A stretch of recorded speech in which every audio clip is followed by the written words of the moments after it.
პირველად გავიგე, რომ ეკლესიის მეთაურს უბრალო მონაზვნისგან ლოცვა კურთხევა ეთხოვა.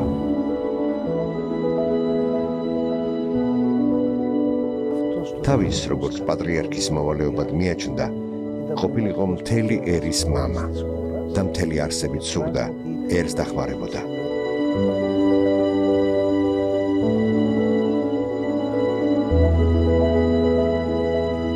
ვიცოდით, რომ მის გარდაცვალებას დიდი გამოხმაურება ექნებოდა, მაგრამ ხალხის ასეთი მონაწილეობა ვერ წარმოგვედგინა. მეტად ვიხაროთ და მეტად გავაცნობიეროთ თუ რა დავკარგეთ.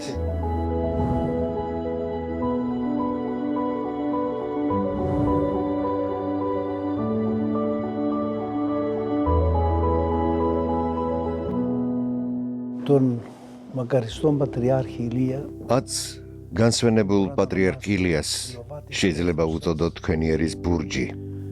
მან გამახსენა ჩვენი ეთნარქი, ერის მამა მაგარი, კვიპროსის მთავარეპისკოპოსი, რომელიც იმავდროულად ხალხმა, ერმა და ბერმა ქვეყნის პრეზიდენტადაც აირჩია.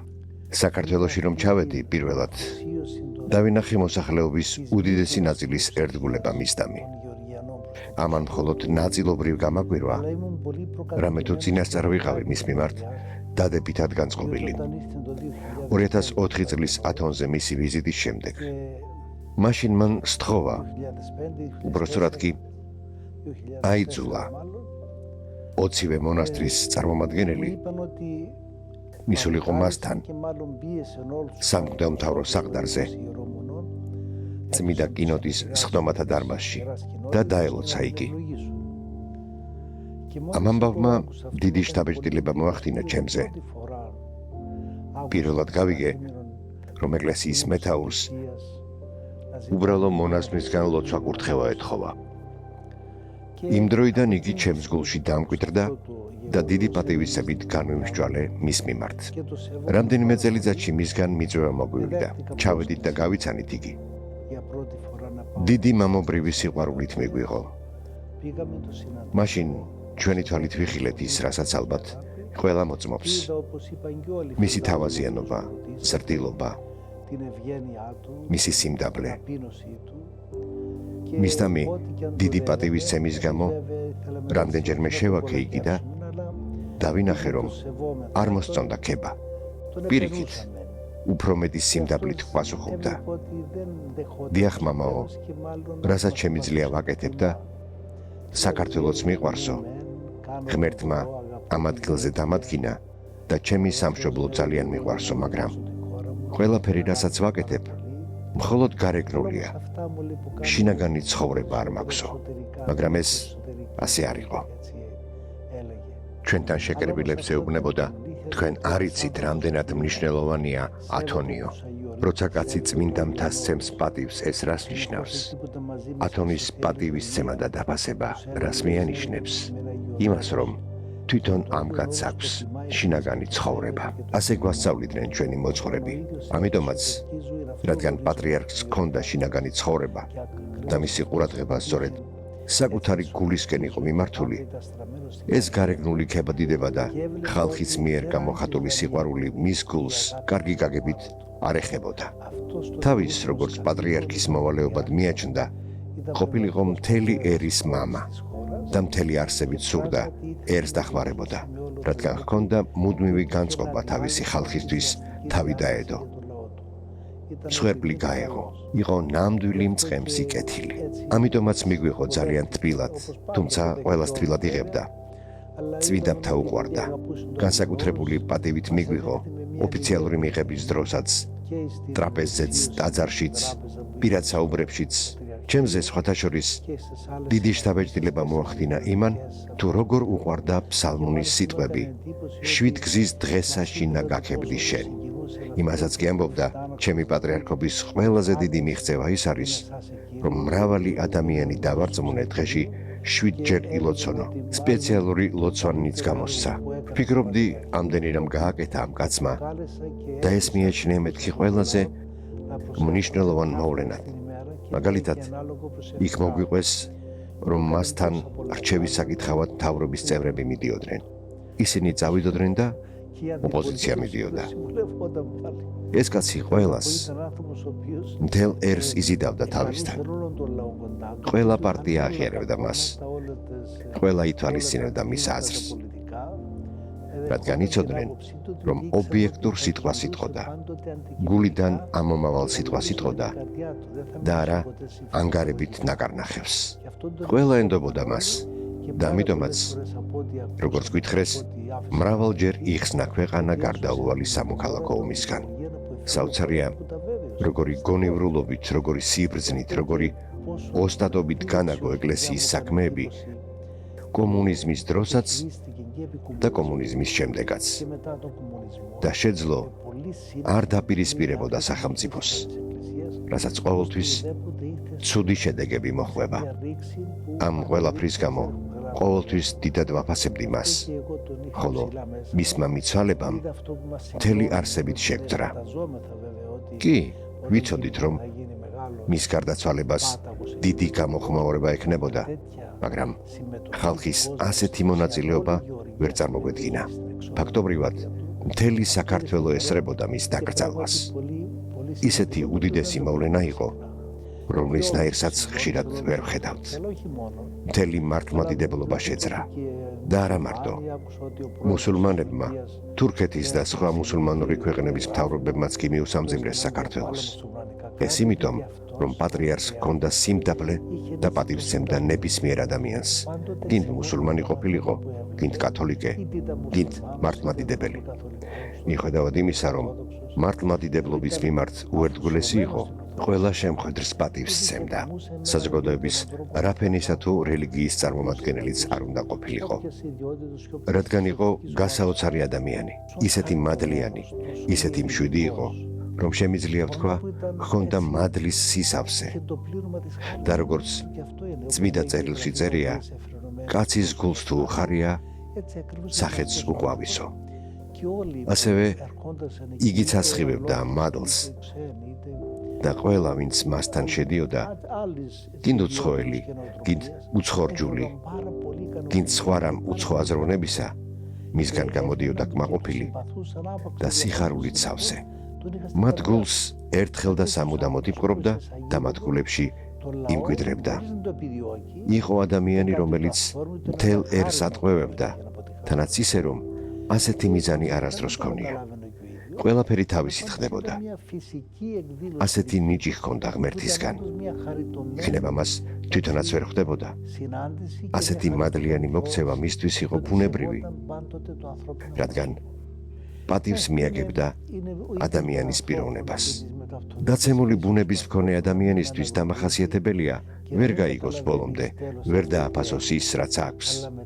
იქნებ ამ პარტავნება რომ არ გქონდეს, მაგიტომაც უშვებს ღმერთი იმას, რომ დიდად მნიშვნელოვან პიროვნებებსაც არ ჰქონდეთ აბსოლუტური და შესაფერისი აღიარება ამ ქვეყნიური ცხოვრების დროს.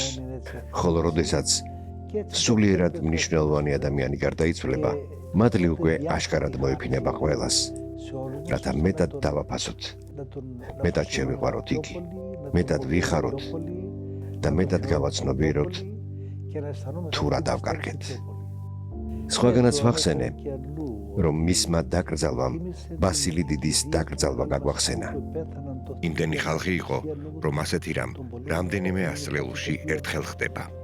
ამიტომაც გააოგნა ყველა ჩვენგანი და დღემდე ჩვენს ფიქრებს ვერ სწყდება, ვერც მისი მადლიანი ნეშტის გამომეტყველება, ვერც ხალხის რაოდენობა, ვერც ის, რომ ყველა პოლიტიკოსი მივიდა მისი ნეშტის პატივსაცემად და მოსაფერებლადაც კი. დიდად გულის შემძრველია ეს ყველაფერი. ძალიან მნიშვნელოვანი, ძალიან უნიკალური. მართლაც მოციქულთა სწორი იყო. თავი შესწირა ეკლესიასა და ხალხს და ამიტომაც აფრქვევს ამდენ მადლსა და ძალას. გული იმანაც განსაკუთრებით შემიძრა, თუ როგორი გულისმიერი სიტყვები წარმოთქვა მისმა მოსაყდრემ მიტროპოლიტმა შიომ და როგორი ერთსული და ერთიანი არის იერარქია. ეს ძალიან უნიშნელოვანია ასეთი საჯეთ მყრობელის შემდეგ, რამე თუ ისიც უნდა ვაღიაროთ, რომ პატრიარქი ილია არის განუმეორებელი. როგორც მსოფლიო პატრიარქმა ბრძანა, იგი არ მომკვდარა, არამედ მას სწინავს. ვლოცულობთ, რომ მღვდელმთავრებმა ღირსეული მეთაური აირჩიონ, ის, ვინც ეკლესიას დაეხმარება, ის, ვინც პატრიარქ ილიას ამ დიდ საქმეს განაგრძობს, ხოლო ეკლესია ყველგან მოწმობდეს ჭეშმარიტების სიტყვას და ამასთან ერთად აერთიანებდეს ქართველ ერს და გაერთიანებული დაუპირისპირდეს ყველა იმ პრობლემას, რომელიც აქვს როგორც ქვეყანასა და როგორც ერს. იგი იყო, როგორც თქვი, შინაგანი ცხოვრების ადამიანი, სათნოებებით სავსე, ეწადა ყველას ცხონება. წირვაზე არასდროს ლაპარაკობდა, არამედ თვალდახრილი ლოცულობდა და მხოლოდ თქვენი ჩვეულებისაებრ წირვის დასასრულს ისმენდა სხვადასხვა თხოვნასა თუ პრობლემას რამდენიმე წუთით. ერთხელ ისიც მითხრა, ვცდილობ კრძალულებით ვიმსახურო. ხალხი ამას ხედავს და ჰგონია, რომ რამეს წარმოვადგენ. არა და არაფერი ვარ. ყველაფერი გარეგნული მაქვსო. ამას ვერ იტყვის ადამიანი, რომელიც არ არის მდაბალი. რატომ? ერთმა ათონელმა ბერმა თქვა, როდესაც ვინმეს ველაპარაკებით, მისი გულის ღილაკი უნდა ვიპოვოდო. ლოცვის დროს ჩვენ ღმერთს ველაპარაკებით, ხოლო ღმერთის გულის ღილაკი არის სიმდაბლე. პატრიარქი ილია იყო მდაბალი და მლოცველი. სხვა დროს, სამების ტაძარში წირვის დროს, მაღალ დასაჯდომელზე რომ დაბრძანდა და ხალხს შესცქეროდა, თურმე ლოცულობდა. ქრისტე, ღმერთო ჩემო, აქ შეკრებილი ყველა ეს ადამიანი შენი სიცოცხლის წიგნში ჩაწერეო. გული შემიძლრა ამ სიტყვებმა. ასევე ძალიან უყვარდა თავისი სამშობლო. როგორც პატრიარქს, გული შესთქიოდა იმაზე, რომ ოდესღაც ქართველებს ათონზე ჰქონდათ ივერთა მონასტერი.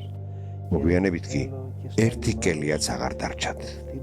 ამიტომ ამბობდა, მინდა რომ წმიდა მთაზე წირვა ქართულ ენაზეც აღესრულებოდესო.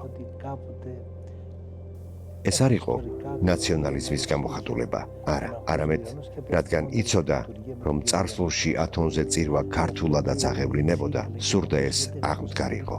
ეს ყველაფერი სამშობლოსადმი დიდი სიყვარულის გამო. მადლიანი კაცი იყო, სასაულებსაც აღასრულებდა, რადგან იყო საღვთო მადლის ცოცხალი ჭურჭელი, ცოცხალი ღმერთის ნამდვილი ხატი, ხოლო ღმერთი არის ცოცხალთა ღმერთი, არა მკვდართა. გონია ყველა ათონელიცა და ეკლესიის ყველა საჭეთ მხრობელიც დიდად აფასებს მას. მახსოვს, მსოფლიო პატრიარქმა ბართლომემ მე პირადად მითხრა, ყველა ეკლესიის მეთაურს ვცემ პატივს, მაგრამ ორი მათგანი განსაკუთრებით მიყვარსო, სერბეთის პავლე და საქართველოს ილიაო. ხედავთ, სამძიმარზეც ყველა საჭედ მფრობელმა რა კარგი სიტყვა წარმოთქვა ან დაწერა.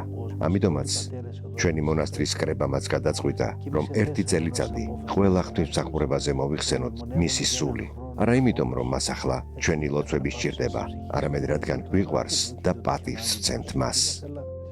გვახარებს სიტყვის აკადემიის არსებობა. გვახარებს ის, რომ გული შეგდგივათ თქვენს ტრადიციებზე, გული შეგდგივათ თქვენს კულტურაზე, გული შეგდგივათ მართლმადიდებლობაზე.